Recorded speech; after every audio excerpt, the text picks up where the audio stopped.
বিভিন্ন দেশের ওপর ট্যাক্স চাপিয়ে যাচ্ছে, ট্যারিফ চাপিয়ে যাচ্ছে, ইউরোপের ওপরেও কিন্তু তাদের সাথে এত ভালো এত মিত্র, তাদের মতো ভালো অ্যালাই বোধহয় দ্বিতীয় বিশ্বযুদ্ধের পর থেকে কেউ নেই বলা হয়, যেটা যে আমেরিকা এবং ইউরোপ, কিন্তু তাদের ওপরও তো ট্যাক্স চাপাতে ছাড়েনি। তাহলে কোথাও গিয়ে কি এই আমেরিকার এই ট্যাক্স থেকে রেহাই পেতেও ইউরোপ এই ডিজিটাল ইউরো চালুর কথা ভাবছে?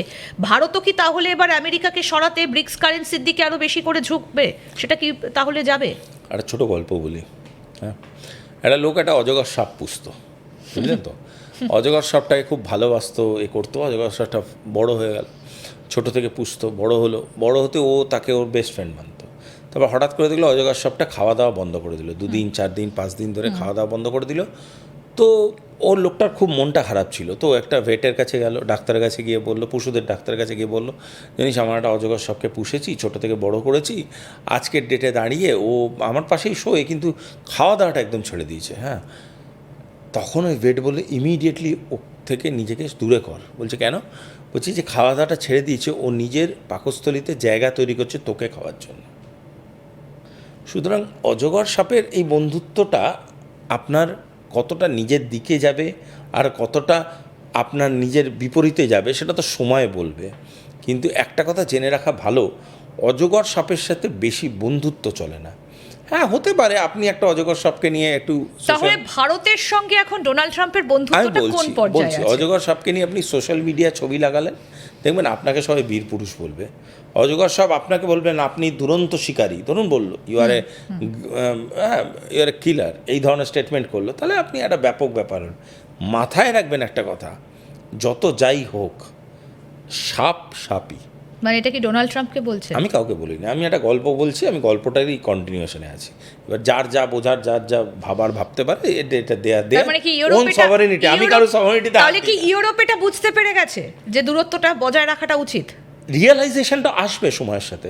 ইউরোপ কি হারায়নি কিছু? ইউরোপের হারানোর ইতিহাসটা যদি আমরা দেখি, ইউরোপ কি হারায়নি? জার্মানি, ফ্রান্স, বেলজিয়াম, আপনি ইটালি, এরা হারায়নি? কোভিডের সময় এদের ট্রিটমেন্ট কীভাবে হয়েছিল? এরা কিভাবে সাফার করেছে?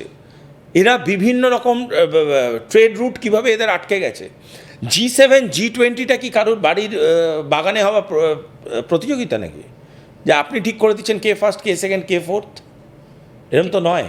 রিয়ালিটিটাকে ফেস করতে হবে। তাহলে হাউডি মোদির পর যেভাবে ডোনাল্ড ট্রাম্পের সঙ্গে ভারতের সম্পর্কটা খুব কাছাকাছি এসেছিল, তাহলে এখন এটা কোন পর্যায়ে রয়েছে? আমি আপনাকে একটা কথা বলি, এটা একটা জিনিস হচ্ছে কি সামনে দিয়ে দেখা। সামনে দিয়ে দেখবেন বাড়িতে যখন বিয়ে লাগে, সব থেকে ঝগড়ুটে দুটো মাসি মেশো সবাই দেখবেন গা জড়িয়ে ছবি তোলে, ফ্যামিলি ফটোগ্রাফ।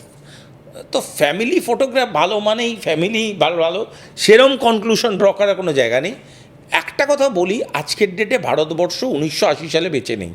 আজকের ডেটে ভারতবর্ষ 1990-2000 সালে বেঁচে নেই। আজকের ডেটে ভারতবর্ষ একটা গ্লোবাল বড় পাওয়ার এবং রেকগনাইজড গ্লোবাল বড় পাওয়ার। তো যে দেশে ব্রিক্স প্রেসিডেন্সি হচ্ছে সেই দেশ তো ছোটোখাটো দেশ হতে পারে না।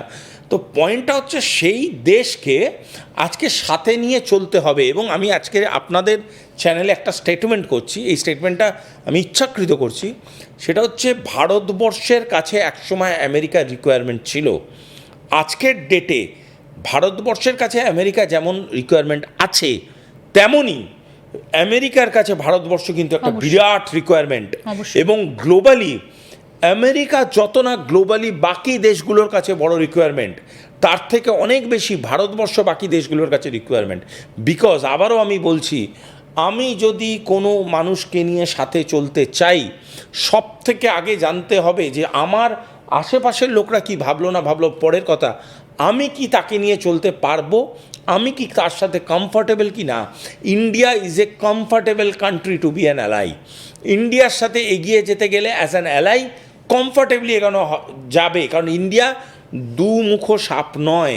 ইন্ডিয়া আপনাকে ছোবল মারবে, তাকে ছোবল মারবে, এই ভেবে আপনার ইন্ডিয়ার সাথে কূটনৈতিক অঙ্ক কষতে হয় না। India is very straight. আমরা তাহলে কোথাও গিয়ে ব্রিক্সের এই বন্ধুত্বটা দেখে বা ব্রিক্সের এই অর্গানাইজেশনটা দেখে কি এবার ইউরোপীয় ইউনিয়নও নিজেদেরকে আরো স্ট্রং করার চেষ্টা করছে? স্বাভাবিক। তাহলে কি কেউ দেখে শেখে, কেউ ঠেকে শেখে। ব্রিক্স তাদের উদ্বুদ্ধ করলো? করতে পারে, করার তো নানান রকম ক্রাইটেরিয়া আছে ব্রিক্সের মধ্যে। দেখুন, কেউ দেখে শেখে, কেউ ঠেকে শেখে। ব্রিক্সে আমেরিকান বিভিন্ন রকম সাইলেন্ট স্টেটমেন্টস গেছে, ব্রিক্সের ব্যাপারেই গেছে। আজকের ডেটে দাঁড়িয়ে যখন আমরা সেগুলো কিছুই তোয়াক্কা করি না, আমরা মানে এখানে কিন্তু আমি আবারও বলছি, ব্রিক্স কেন্দ্রিক যখনই কোনো কথাবার্তা আমি বলছি, I am not meaning only India, আমি বলছি রাশিয়া, চায়না, এমনকি মানে তথ্য আছে, এটা তো আমি বলছি না, এটা সোশ্যাল মিডিয়াতে আছে, everywhere in the global media আছে। ব্রাজিলের সর্বোচ্চ লিডারশিপ থেকে শুরু করে সাউথ আফ্রিকার সর্বোচ্চ লিডারশিপ পর্যন্ত ব্রিক্সের স্ট্যান্ড পয়েন্টটার পাশে স্ট্রংভাবে দাঁড়িয়ে। আমি একটু ছবিটাও দেখাতে বলি যে কারা কারা এসেছিলেন 22 এবং 23 তারিখ।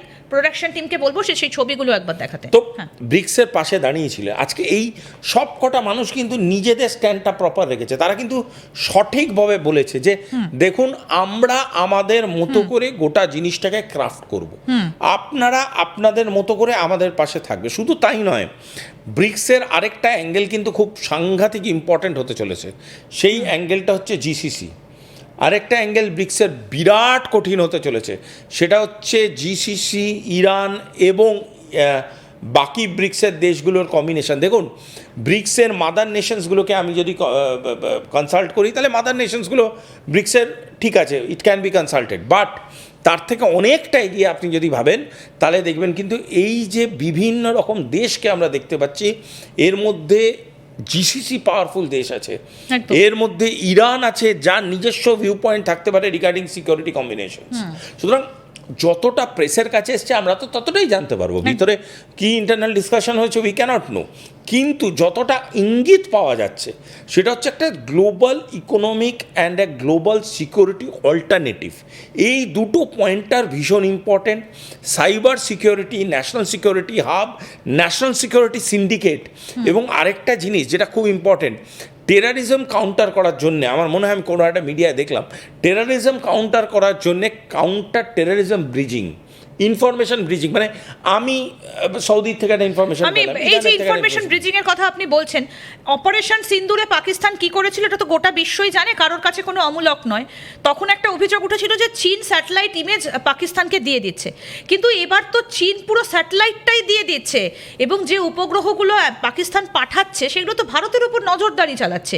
তাহলে কি করে চীন এখানে ব্রিক্সেও থেকে এই সিকিউরিটি ব্রিজিংটা করবে? দেখুন, সিকিউরিটি ব্রিজিংয়ে চীনের কি রোল থাকবে না থাকবে সেটা ডিটেইল যখন ডেকোরাম বেরোবে তখন আমরা জানতে পারবো। বাট এটা ঠিক কথা, চায়না যেরকম এটার ব্যাপারেও চায়নার একটা সেপারেট অল্টারনেট স্ট্যান্ড আছে, সেই দিক দিয়ে দেখতে গেলে ইন্ডিয়ার সাথে চায়নারও কিন্তু একটা প্যারালাল নেটওয়ার্ক চায়না রাখে। চায়না দেখুন, সবার নিজের নিজের পলিসি স্ট্যান্ড নিজের নিজের মতো থাকে।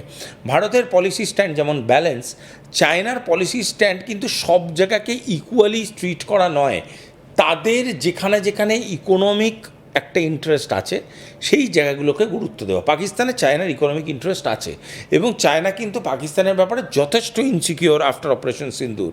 তার